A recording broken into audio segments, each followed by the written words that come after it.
बिगड़ना ये नहीं होता, लेकिन सरलता खत्म हो जाती है। जवान सरल नहीं रहता, कुटिल हो जाता है, अनेक वक्रता आ जाती है। जवान को व्यवहार की तो समझ हो गई थोड़ी मोड़ी, लेकिन अनुभव नहीं रहता। जवानी में सर्वत्र सुख की बहिया आ रही है ऐसा लगता है, यहां से सुख मिलेगा, वहां से सुख मिलेगा, अनुभव नहीं रहता। परिपक्व अवस्था आते तक वो देखता है कि जहां से मुझे सुख की कामना थी दुख मिला, तब अनुभव होता है। परिपक्व अवस्था और बुढ़ापा में अनुभव बढ़ जाता है, तो इस अनुभव से उसे वैराग्य मन में होना चाहिए, निष्कामता अनासक्ति होनी चाहिए। संसार का कच्चा चिट्ठा आज तक उसने देख लिया, कैसा है भंगार, पूरा भंगार है। लेकिन वैराग्य नहीं होता है, खींच होती है, उद्वेग होता है।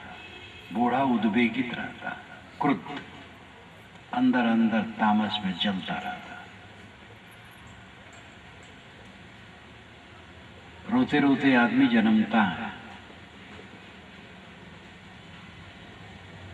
और शिकायत करते करते जीता है और पछताते पछताते मरता है। ये जिंदगी की हार। अभी आपने भजन में सुना, जीत की हार अभी बाकी है, धार अभी बाकी है, पार अभी बाकी है। जवानी में जीत, बुढ़ापा में हार।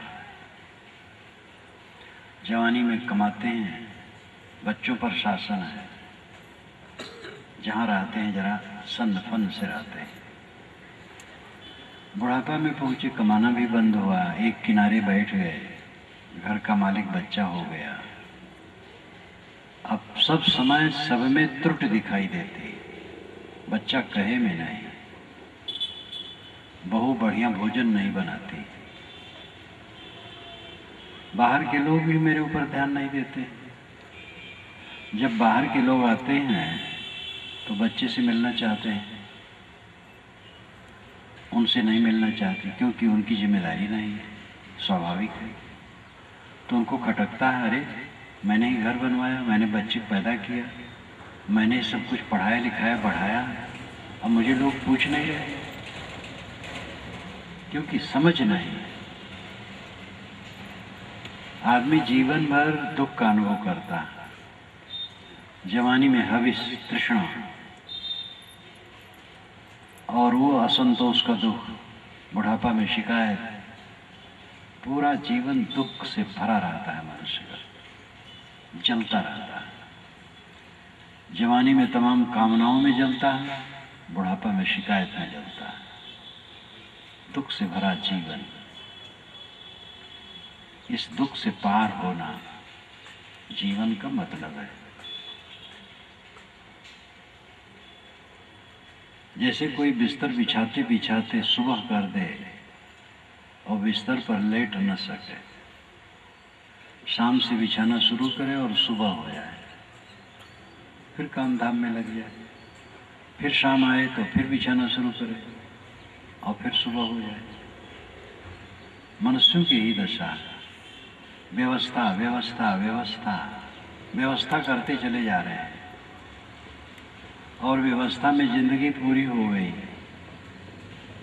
शांति अवस्था नहीं आई। व्यवस्था के बाद शांति अवस्था आनी चाहिए, लेकिन व्यवस्था ही बीत गया, शांति अवस्था आई ही नहीं। ये हार, जिंदगी की हार। ये जिंदगी मुक्ति के आनंद को भोगने के लिए है, मानव जीवन मुक्ति के आनंद को भोगने के लिए।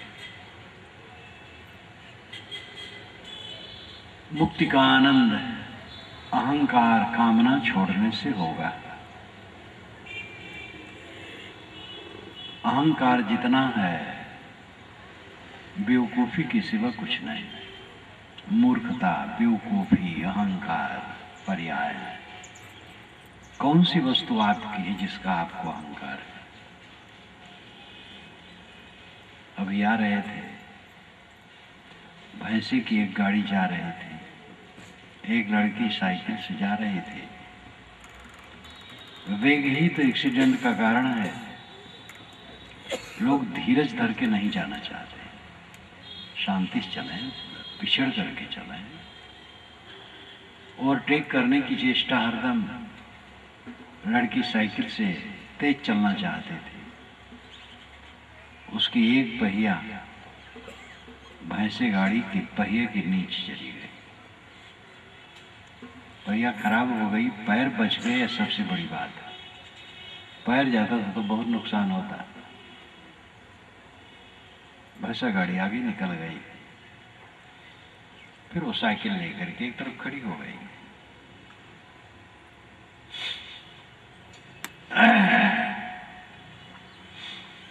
अगर पैर चला जाता उसमें तो अब तक तो हॉस्पिटल में होती।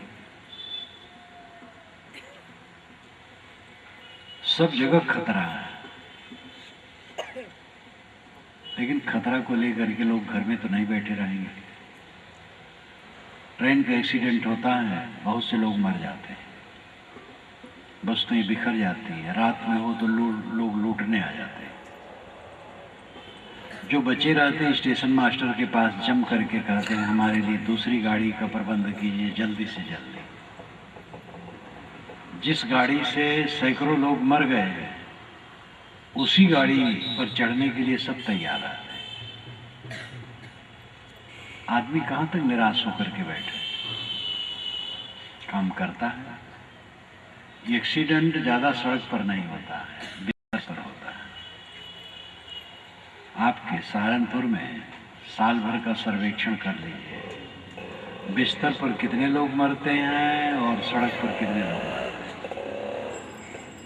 सड़क पर बहुत कम लोग मरते हैं, बिस्तर पर ज्यादा मरते हैं।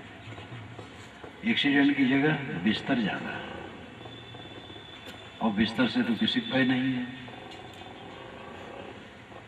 शरीर छूट गए ही एक्सीडेंट है, भाई पक्का। इसलिए इसके लिए डरने की आवश्यकता नहीं, किंतु मर्यादा से चलना फिरना चाहिए, संयम से सब काम होना चाहिए। जीत की हार, जीवन पूरा जीत में बदल जाए, इसके लिए क्या उपाय है? अहंकार, कामना को त्यागे बिना जीवन में जीत नहीं होगी। और अहंकार, नए नए किस्म के अहंकार, जाति का अहंकार, वर्ण का अहंकार, संप्रदाय का अहंकार, धन पद का अहंकार, गुरुवाई का अहंकार, विद्वता का अहंकार, पूज्यता का अहंकार, सब जगह अहंकार आकर के बैठ जाता है। इतने लोग यहाँ बैठे हैं, ये पता नहीं किस वर्ण के लोग हैं।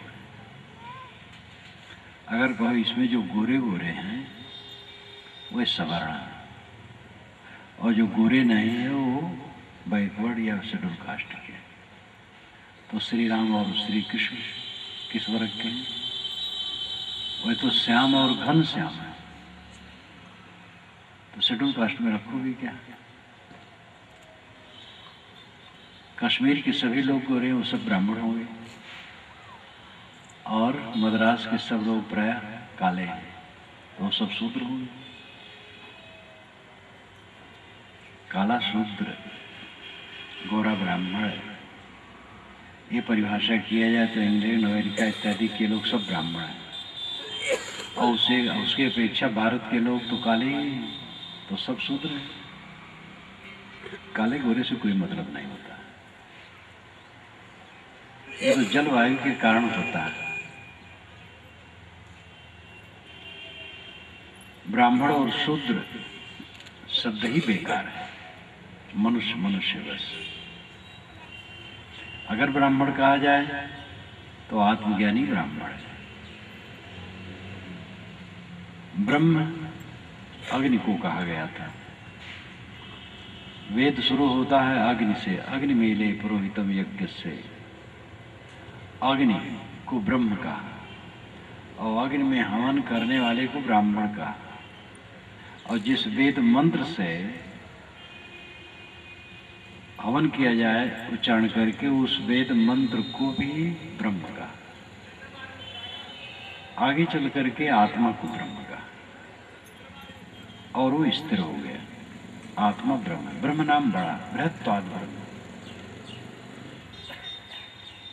बृहत होने से ब्रह्म है, बड़ा कौन है? आत्मा। ज्ञान विज्ञान का स्रोत आत्मा है, जीव है, चेतन है। सबका शरीर मिट्टी का है और सबका आत्मा शुद्ध चेतन है। शरीर शूद्र है, आत्मा ब्राह्मण है, सभी ब्राह्मण शूद्र हैं। जितना कोई शरीर परस्त हो शूद्र है, आत्म परस्त हो ब्राह्मण है। देह इंद्रिय का जितना गुलाम हो शूद्र है, और आत्मज्ञान में रमता हो ब्राह्मण है। ये तत्व विवेक है। जाति पात की भावना हमारे भारतवर्ष में बहुत ज्यादा है, और जाति का अर्थ होता है पैदा होना। जिनकी पैदाइश एक है उनकी जाति है, जिनकी पैदाइश भिन्न है उनकी जाति भिन्न है। बकरी से और सूअर से बच्चे नहीं होते, इसलिए दोनों की जातियां अलग है। गाय से और ऊंट से बच्चे नहीं होते, इसलिए उनकी जातियां अलग है। किंतु इस भूमंडल के किसी कोने के नर और किसी कोने की नारी से बच्चे होते हैं, इसलिए मनुष्य में दो जाति नहीं, मनुष्य की एक जाति। कर्म से, शुद्धता से आदमी उच्च होता है, गंदे कर्म और अशुद्धता से आदमी नीच होता है। नीच का मतलब ये है अपवित्र होना, दुखी होना, पीड़ित होना, संतापित होना। जन्म से कोई ऊंच नीच नहीं है। कबीर साहब ने इस पर कड़ी फटकार दी। एक है त्वचा हाड़ मलमूत्रा, एक उथरी अगूदा, एक बूंद से सृष्टि रची है, को ब्राह्मण को शूद्रा। रजोगुण ब्रह्मा, तमोगुण शंकर, सतोगुणी हरि होई। कहें कबीर राम रम रहिए हिंदू तुर्क न कोई हिंदू मुसलमान नहीं, कोई ब्राह्मण शूद्र नहीं, राम में रमो।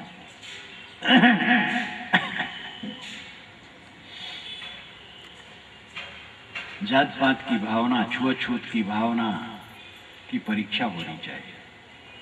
मनुष्य की एक जात है, दो जातें नहीं। छुआछूत आचार के आधार पर है।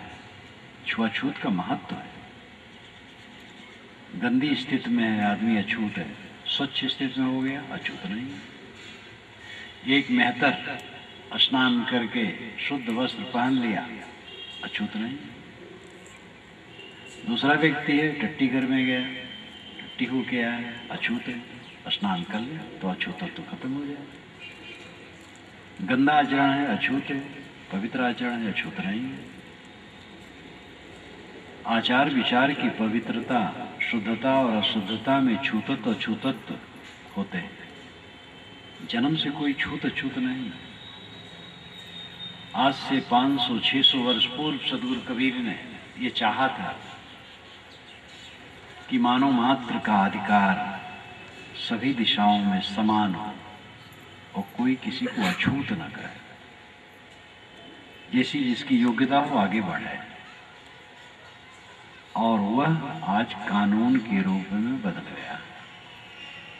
स्वतंत्र भारत में कानून के रूप में बदल गया। ये कबीर विचारों की सच्ची विजय है। लोकसभा भवन और विधानसभा भवन में वर्ण व्यवस्था के समर्थक भले बैठे हो, लेकिन उनको विवश होकर के कबीर के अनुसार मानवीय दृष्टि रख करके कानून बनाना पड़ेगा, और बना रहे हैं। कानून बनाने वालों में चाहे किसी को खटकता हो खुद, ये रे ब्राह्मण और शूद्र सब बराबर हो जाएंगे, लेकिन मजबूर होकर उनको बनाना। एक थानेदार है, ब्राह्मण है, रूढ़ ब्राह्मण जैसे लोग कहते हैं, ब्राह्मण कहे जाने वाले घर में जन्मा। एक किसी शेड्यूल कास्ट के युवक ने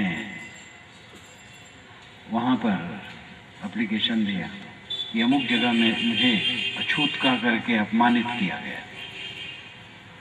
तो उस ब्राह्मण कहे जाने वाले थानेदार को उसे पकड़ना होगा जो उसे अछूत कहा है और जेल भेजना होगा। कानून ऐसा बना है। ये स्वतंत्र भारत में कबीर विचारों का कानून बन गया है। ये कबीर विचारों की गंभीरता है और यही सब समय होना चाहिए। मानवता के साथ अपराध ही नहीं, पाप।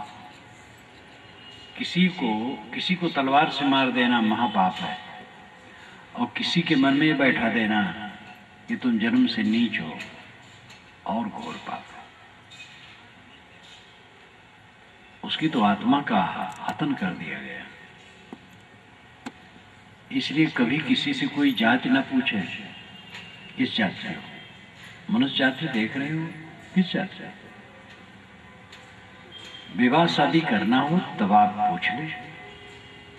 अगर आप अंतर जाति शादी मानते हैं तो उसमें पूछने की जरूरत नहीं, आचार विचार और स्थिति देखना होगा।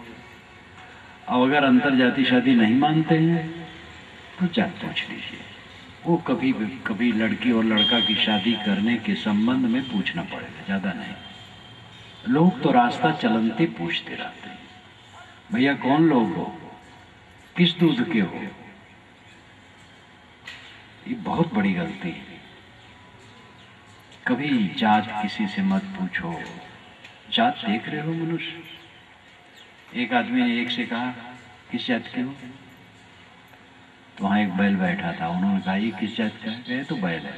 ये तो बैल को पहचान लिया, मनुष्य को नहीं पहचान।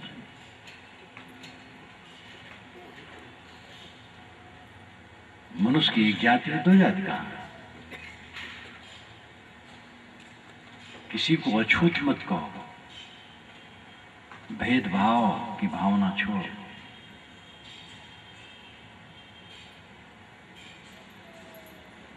जाति अहंकार, वर्ण का अहंकार, संप्रदाय का अहंकार।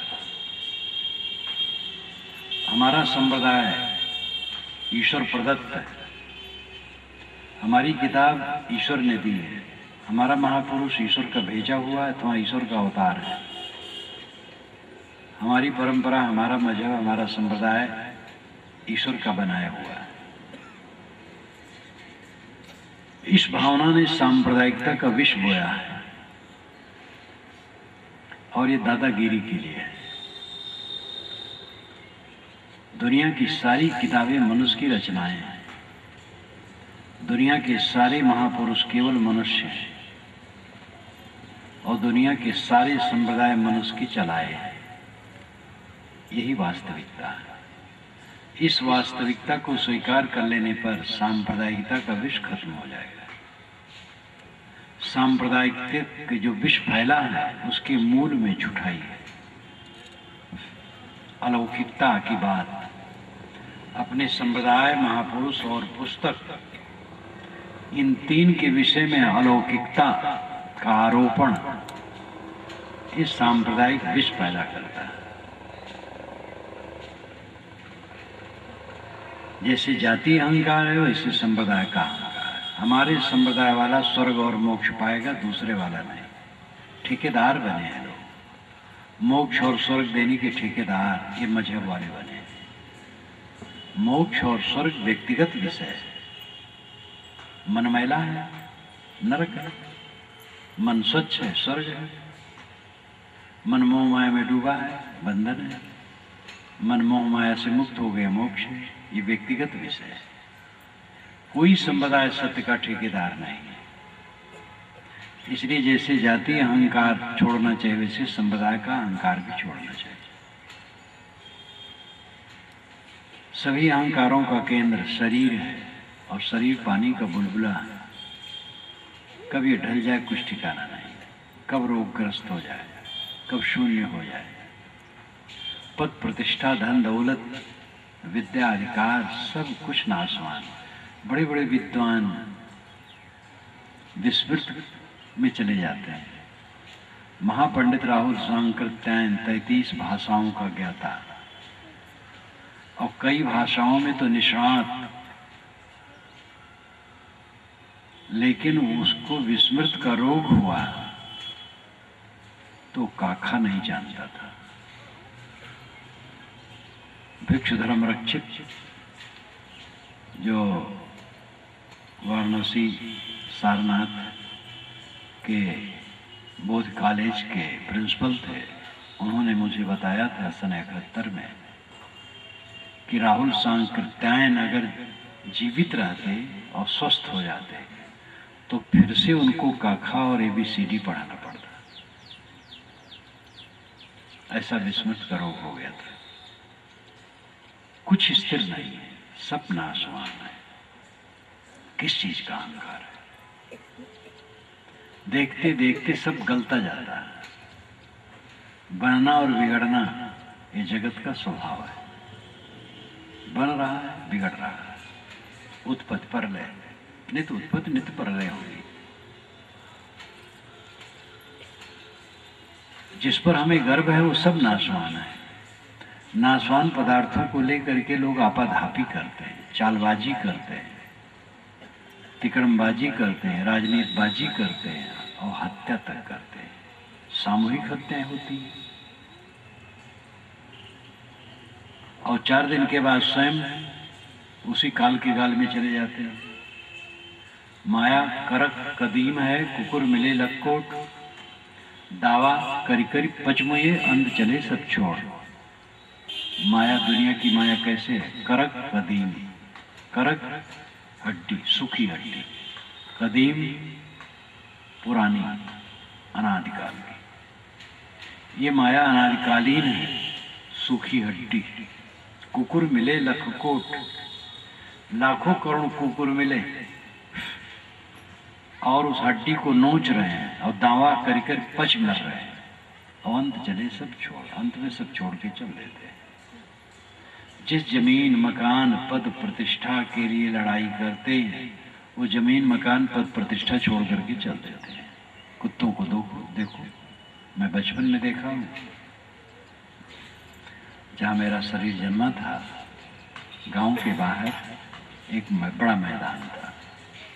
उस मैदान के एक किनारे गांव के मरे हुए पशुओं को लोग लाते थे और वहाँ चाम और मांस निकाल करके हड्डी छोड़ देते थे। जब काफ़ी हड्डी हो जाती थी तो वो बेच लेते थे, जो पेशे वाले थे। तो वहाँ सूखी हड्डियों को कुत्तों को नोचते देखा और झगड़ते देखा और एक दूसरे को कुत्ते चढ़ बैठते थे, काट लेते थे। और सूखी हड्डी को कुत्ते चाटते हैं तो उनकी मूर्धा से रक्त निकलता है गरम गरम, और उसका स्वाद वे चखते हैं तो समझते सूखी हड्डी से निकल रहा है। ऐसे दुनिया के जितने भोग हैं, सबसे बड़ा भोग काम भोग माना जाता है, जो बिल्कुल सूखी हड्डी अपना ही शक्ति क्षय करके आनंद की कल्पना। सुख किसमें है? एक आदमी शांत बैठा है, इतने में उसके मन में काम वासना उदय हो गई। मन खलबला गया, नहीं रोका और खलबलाया, बेबल हो गया। स्त्री है तो पुरुष की कामना, पुरुष है तो स्त्री की कामना। फिर क्षय, मलिनता, पछतावा, ग्लानि। क्या हुआ? सुख कहाँ हुआ? सुख तो पहले था जब चित्त शांत था। ये तो दुख हुआ सब। आदत बनी, वासना उद्वेगित कर रही है, क्या फायदा हुआ? सबसे बड़ा सुख जिसको मान रखे हैं उसी के पीछे सारी व्याधियां। सम्मान का सुख, पद का सुख, पद को लेकर, महांती को लेकर के हत्याएं होती हैं और सामान्य चालबाजियां तो होती ही। कहीं कहीं अति हो जाता है, लोग तो अगले महंत को मार करके लोग बैठते हैं, तिकड़मबाजी से मरवा देते हैं और थोड़े दिन के बाद स्वयं मर जाते हैं या मार डाले जाते हैं। तो भोग की वासना आदमी को पाप में लिप्त कर दी। राजनीतिक बाजी की दशा तो आप देख ही रहे हैं, कैसी दुर्दशा है।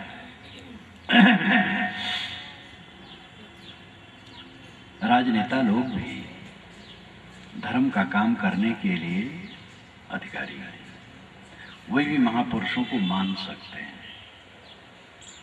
लेकिन राजनेताओं को चाहिए कि वे धर्म और धार्मिक महापुरुषों को राजनीतिक लाभ के लिए उपयोग में न लें। राम को मानो, राम का उपयोग राजनीतिक न करो। कबीर को मानो, बुद्ध को मानो, मोहम्मद को मानो, ईसा को मानो, शिव को मानो, दयानंद विवेकानंद को मानो, नानक को मानो। नाम कहाँ तक लिया जाए? सभी महापुरुषों को या जिनको जिनको मानना हो मानो, लेकिन उनका राजनीतिक उपयोग न करो। राजनीतिक उपयोग लोग करते हैं, धोखा देते हैं। तो सब तरफ ये भोगों की वासना ने आपाधापी पैदा की, इसमें सब जीव जल रहे हैं रात दिन। शांति सुख की इच्छा है अगर, तो भोगों की वासना का त्याग करो। कम वस्तुओं में गुजर, सादे ढंग से गुजर, संयम से रहना, क्षमा करना, गम खाना, संतोष रखना। और इसके लिए साधना करना, स्वाध्याय, सत्संग, साधना, सेवा, ये सब में चलना। सत्संग और स्वाध्याय से ज्ञान मिलता है। जो साधन संपन्न संत और भक्त हैं उनके पास बैठे। साधकों में दो धारा है, एक गृहस्थ, एक विरक्त। विरक्त आगे है, गृहस्थ पीछे है, लेकिन लेवल एक है, सड़क का लेवल एक है। दोनों उस मार्ग में चल रहे हैं। जो साधना में चलता हो, बोध विचार में चलता हो, ऐसे संतों और भक्तों की संगत करो और उनसे विचारों की प्रेरणा लो। दूसरा आधार सदग्रंथ है, ज्ञान के ग्रंथ। ज्ञान के ग्रंथ रखो, उसका पठन पाठन करो। आजकल विज्ञान ने सुविधा दे दी है, प्रवचनों की रिकॉर्डिंग चलती है और घर में लगा दो, सब सुनते रहें। ये भी सत्संग है। तो ये ज्ञान की खुराक के लिए श्रवण और पठन, ये दोनों की जरूरत है। इसके साथ साथ रोज चिंतन और ध्यान। चिंतन का अर्थ है वास्तविकता का विवेक करना। एक मनोविलास, एक चिंतन, दोनों बड़ा फर्क है। एक बूढ़ा आदमी कल्पना करता है मैं 22 वर्ष का जवान हूं, झोपड़ी में और महल की कल्पना करता है। ये मनोविलास है, ये नरक है। चिंतन का अर्थ है जो जैसे है उसको वैसे देखना। शरीर हड्डी का ढांचा, चाम का थैला, मरवांस का पिंड है, जड़ है।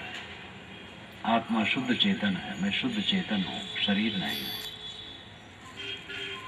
सब चीजें परिवर्तनशील हैं, जीव के साथ कुछ रहने वाली नहीं है। इन वास्तविकताओं को देखना चिंतन कहलाता है। चिंतन से मोह कटता है, मोह कटने से साधना में सरलता होती है। ध्यान का अभ्यास करो, अकेले में बैठो, ध्यान करो। हर आदमी को 1 घंटा, 2 घंटा, 3 घंटा, 4 घंटा, जितना संभव हो 24 घंटे में अलग बैठने का काम करना चाहिए। अकेले में बैठो और संतों से, ग्रंथों से जो विचार मिले हैं उसका चिंतन करो, अथवा सदग्रंथ पढ़ो अकेले में बैठ करके, या चिंतन करो या ध्यान करो। स्वाध्याय, चिंतन और ध्यान, ये 3 को लो। औपचारिक पूजाएं भी अकेले में बैठ करके लोग करते हैं। कोई मूर्ति या पिंड रख लिए, फूल पत्ती चढ़ाते हैं, मंत्र जपते हैं, अच्छा चढ़ाते हैं, ऐसा भी करते हैं। कोई नमाज पढ़ता है, कोई प्रार्थना करता है, ये सब भी अपनी साधनाएं हैं, जिस योग्यता की जो हैं करते हैं, ठीक है, कोई बुरा नहीं। लेकिन कल्याण के लिए चाहिए स्वाध्याय, चिंतन और ध्यान। स्वाध्याय से ज्ञान का अर्जन होगा, चिंतन से मोह कटेगा और ध्यान से वो अवस्था आएगी जिसे आप चाहते हैं, दुखहीन दशा। ध्यान की प्रक्रिया क्या है? सदगुरु कबीर ने कहा, सहज ध्यान लो, सहज ध्यान लो। और संतो सहज समाधि भली, सहज समाधि और सहज ध्यान उन्होंने दोनों कहा। ध्यान की पहली प्रक्रिया है चित्त को एकाग्र करने का अभ्यास करना। दूसरी अंतिम प्रक्रिया है चित्त वृत्ति को शांत कर देना। एकाग्र करना और शांत कर देना, दोनों में फर्क है। एकाग्र का अर्थ है एक अग्र, आगे एक। हमारा मन बहुत शाखा वाला है, भटकता रहता है इधर उधर। उसको एक लक्ष्य में बांधें, अकेले में बैठे। उसके लिए तैयारी ये चाहिए कि सात्विक भोजन करो, नशा और मांस से दूर रहो। सात्विक भोजन करो और हल्का भोजन करो, डट के न करो।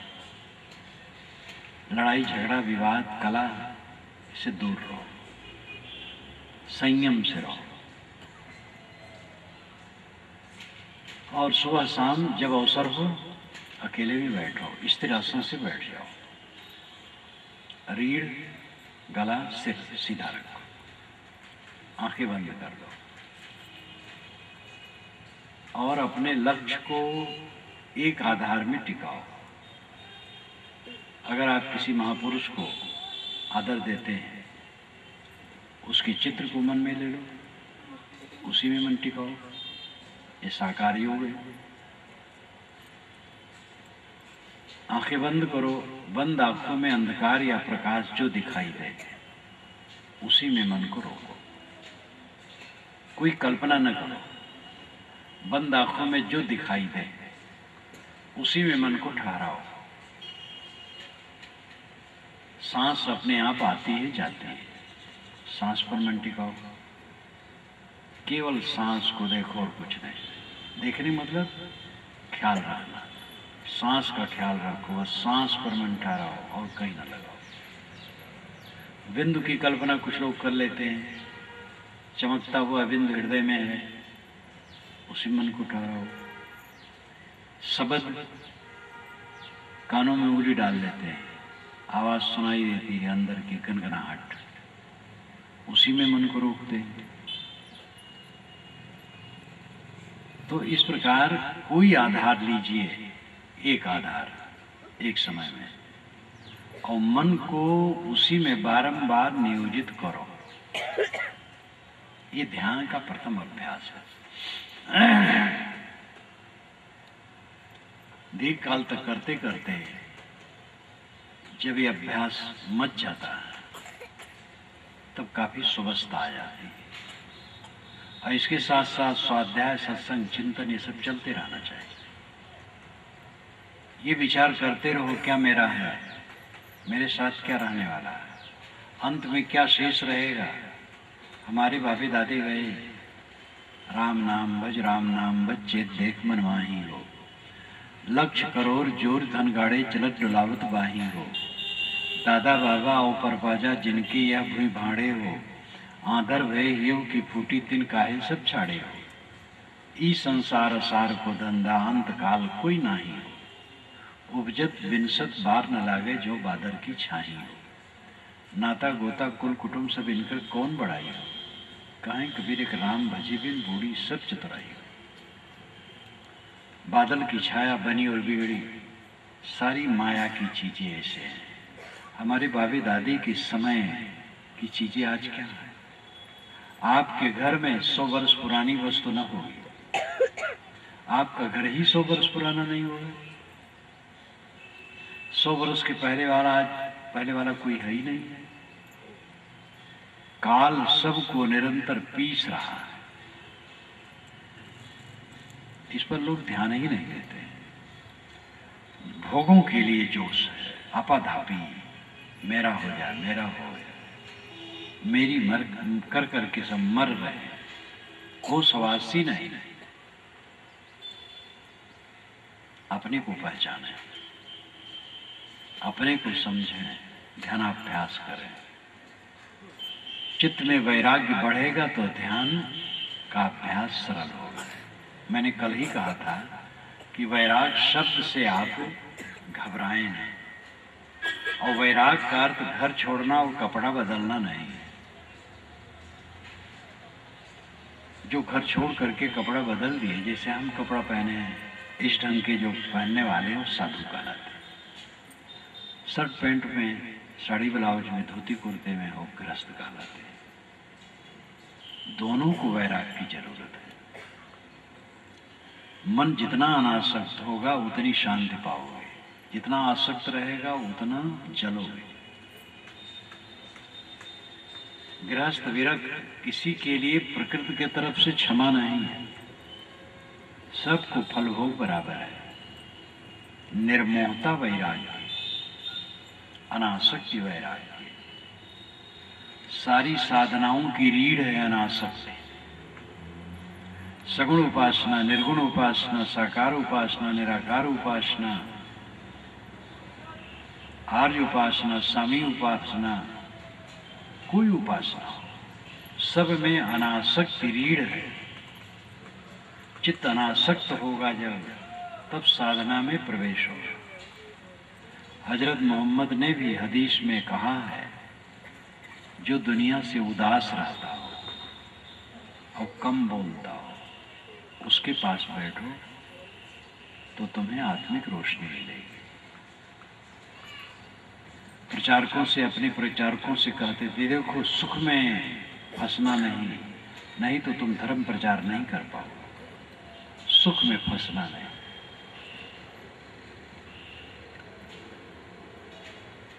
बाइबल उठाओ, वेद, कुरान और ग्रंथ, गीता, रामायण, सतगुरु कबीर की वाणी,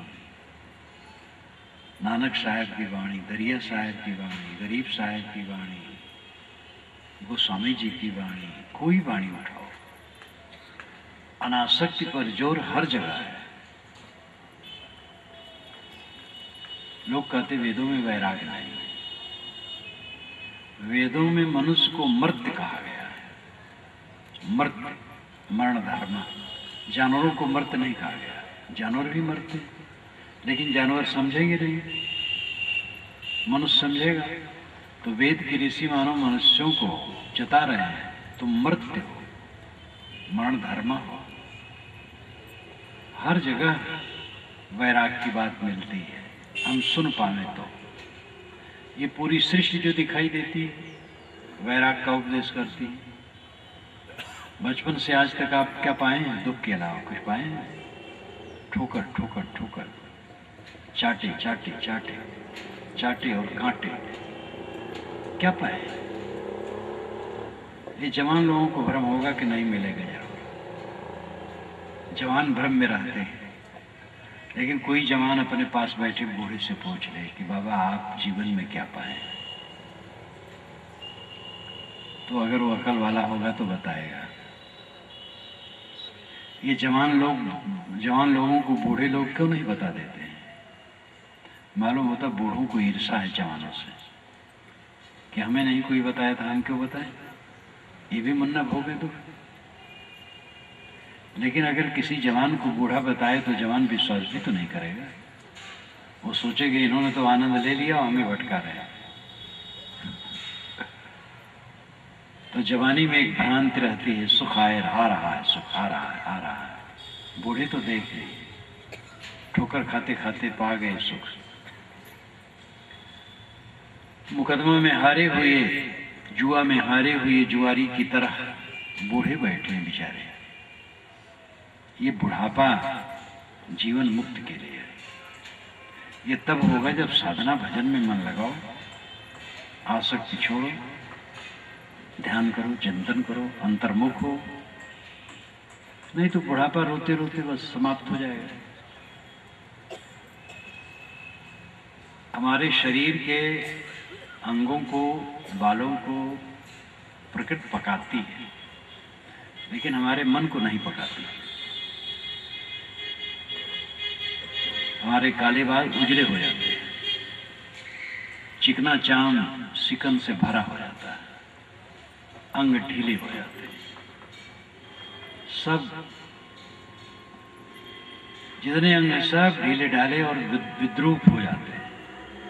प्रकृति शरीर को, बालों को, सबको पकाती है, मन को नहीं पकाती। मन को पकाने के लिए आपको स्वयं भक्ति, साधना, ज्ञान, वैराग्य में चलना होगा। मन पके तब अमृत है। कच्चे फल, कच्चे आम खट्टे होते हैं, चिकने तो होते हैं लेकिन खट्टे होते हैं। पके आम में सिकन भले हो लेकिन मीठे होते हैं।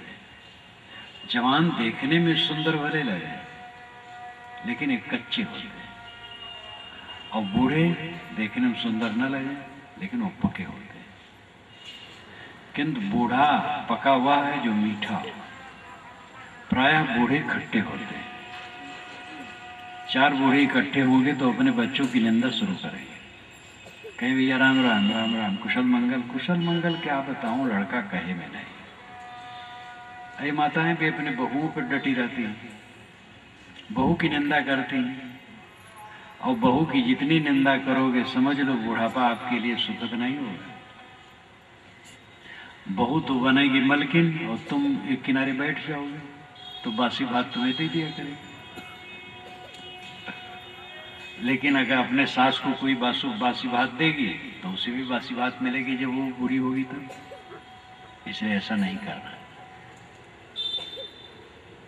ये माताएं अपने बहुओं को कोसती रहती हैं और ये देवता लोग अपने बच्चों की निंदा करते रहते हैं। कभी बच्चों की निंदा न करो। बच्चे जितनी सेवा करते हैं बहुत है। बच्चे सेवा करें धन्यवाद दो, न सेवा करें धन्यवाद दो। कोई पूछे बच्चे कैसे हैं, अच्छे हैं, आज्ञाकारी हैं, बढ़िया हैं। अच्छा कहने से अच्छा बनता है, बुरा कहने से बुरा होता जाता है। बुराइयां हैं, प्रेम से, स्नेह से समझाओ, रास्ते पर लाओ। कलह करके, वैर करके, घृणा करके किसी को कोई समझा नहीं सकता। आदर से, प्रेम से, स्नेह से कह करके समझा सकता है। जहां समझाने की शक्ति नहीं रहती है, अर्थात जो आदमी समझना नहीं चाहता, वो स्टेज दूसरा है। कुछ लोग होते हैं जिनको आप समझा नहीं सकते,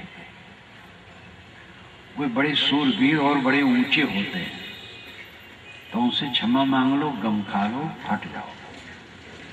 उनको इतना घोर अहंकार होता है अपनी बुद्धि का, अपने आचार का, वो डूबने वाले होते हैं।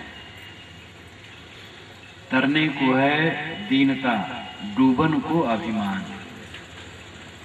ऐसे अभिमानी आदमी को कोई समझा नहीं सकता। तो ऐसे लोगों को तो समझाने की सोचो ही मत। जब वे मिले हाथ जोड़ लो बस। बाकी लोग ऐसे नहीं होते, जो आम लोग होते ऐसे नहीं होते। आपके घर में शायद ऐसा कोई ना हो इतना उद्दंड, समझाने से वो रास्ते पर आएंगे। और जो ऐसा हो तो उससे हट जाना है। बाकी लोग समझते हैं, नहीं समझेंगे नहीं समझेंगे, अपने को खराब ना करो। मीठे वचन का प्रयोग करो, समता से रहो, सुख से जियो, नींद खुले। परिवार वालों को देखो, समझो देवी देवता, पड़ोस वाले देवी देवता, जितने प्राणी मिलते हैं सब भगवान भगवती। दुकान पर बैठो, ग्राहकों को देवी देवता समझो, ईमानदारी से सौदा दो, मुनाफा जो उचित है लो, धोखा किसी को न दो। अपने क्षेत्र में सब जगह इन प्राणियों को भगवान भगवती समझो, चित्त मक्खन बना लो। जीवन में स्वर्ग और मोक्ष दोनों का आनंद लो। मन प्रेम से भरा है, स्वर्ग है, और सब तरफ से अनासक्त है, मोक्ष है। मोक्ष और अनासक्ति और प्रेम ये दोनों एक साथ फलते हैं। जैसे सिक्के के दो पहलू होते हैं, वैसे ये दो पहलू अनासक्ति और प्रेम दो पहलू हैं। आप कहेंगे हम प्रेम करेंगे तो तुम मोहग्रस्त हो जाएंगे, और मोहग्रस्त हो गए तो बंधन में हो गए। आप मोह को प्रेम मान लेते ही गलत है। मोह प्रेम नहीं है। अमुक लड़के और लड़की से प्रेम हो गया, लोग कहते, प्रेम नहीं हो गया, मोह हो गया। तो प्रेम और मोह में फर्क है। लड़की से लड़का का प्रेम हो गया नहीं, मोह हो गया। प्रेम में देने की इच्छा होती, लेने की नहीं। जीवन हमारा प्रेम से पूर्ण होगा तो अनासक्त होगा।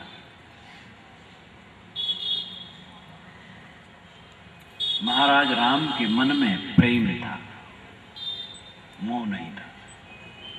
मोह होता तो राजगद्दी के लिए बैठ जाते, उनको कोई हटा नहीं पाता। सारी सत्ता उनके साथ थी, कहीं कुछ न कर पाती। भरत आते, राजगद्दी राम की हो जाती, लेकिन उनके मन में सत्य के लिए प्रेम था और वे छोड़ करके चल दिए। भरत को गद्दी मिल गई थी, लेकिन उनको सत्य के लिए प्रेम था, गद्दी उन्होंने नहीं ली। ये प्रेम है। वो लड़की अमुक लड़का से मोह कर ली, ये प्रेम नहीं है, तो मोह है। तो प्रेम के कबीर साहब ने कैसा कहा है, ढाई आकर प्रेम का पढ़े सो पंडित हो। ये लड़की लड़का प्रेम है, चाम का। चाम देख करके मोहा गए, यही प्रेम ढाई आकर का है, वही विद्वान होता है। कम से कम कबीर साहब की साखी तो याद करो। वे प्रेम को सब तरफ का पांडित्य एक तरफ रख देते हैं और प्रेम का पांडित्य वजनदार बताते हैं। प्रेम का पांडित्य, पोथी का पांडित्य नहीं। जो प्रेम से परिपूर्ण है वो पंडित है। तो मन में प्रेम है और अनासक्ति है, बस स्वर्ग और मोक्ष दोनों है। कमाते खाते तो सब है, जीते सब है, सुख से नहीं रहते। अगर पेट न भरे और तन भर कपड़े न हो और रहने की जगह न हो और कोई दुखी हो, तो ये बात सार्थक लगती है। लेकिन पेट भर खाते हैं, वो कपड़े भी पहने और सोने की जगह भी, फिर भी दुखी। इतने नहीं, बैंक बैलेंस है, नियमित आमदनी है, फिर भी दुखी है। और इतना ही नहीं, अरबपति खरबपति है, लेकिन दुखी है।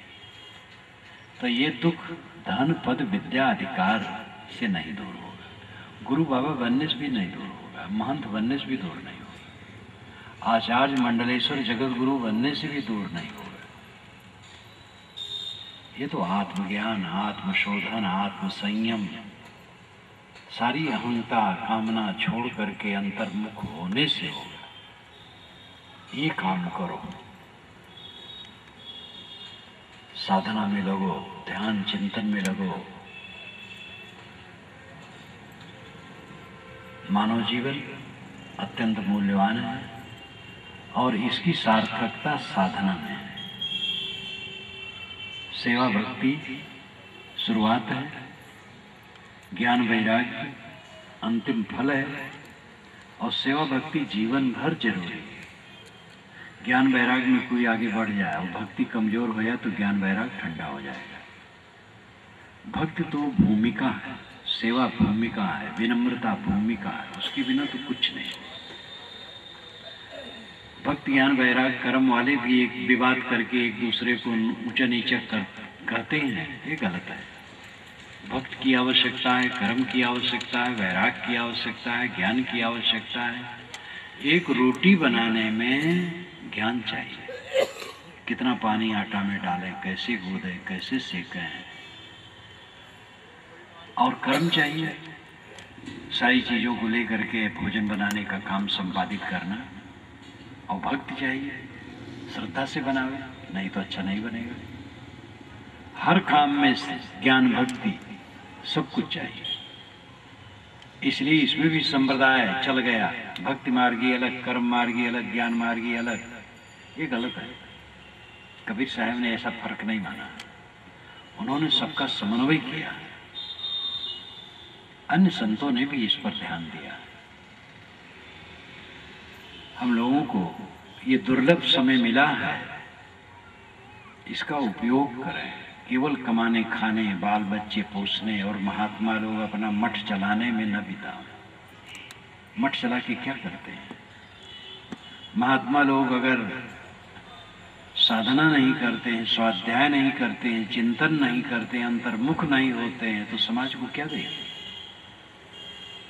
इसलिए महात्माओं का काम अपना है, वे साधना में चलें। भक्त लोग महात्माओं की संगत करके साधना में चलें और इसी जीवन में दुख से निवृत्त हो। सुबह नींद खुले, मन में कोई दुख का झटका न हो, और दिन भर अपना काम धाम साधन भजन करते हुए आनंद से बितावें। बिस्तर पर जाएं, सुख से सो जाएं। सुख से जागना, सुख से सोना, सुख से जीना और सुख से मरना, ये जीवन का फल है। धनी होना जीवन का फल नहीं है, विद्वान होना जीवन का फल नहीं है, पूज्य होना जीवन का फल नहीं है, प्रतिष्ठित होना जीवन का फल नहीं है। सुख से जीना, सुख से मरना जीवन का फल है। और ये भक्ति साधना में चल करके होगा। आप लोगों को धन्यवाद देते हुए मैं अपनी वाणी को विराम देता हूँ। सद्गुरुदेव की जय।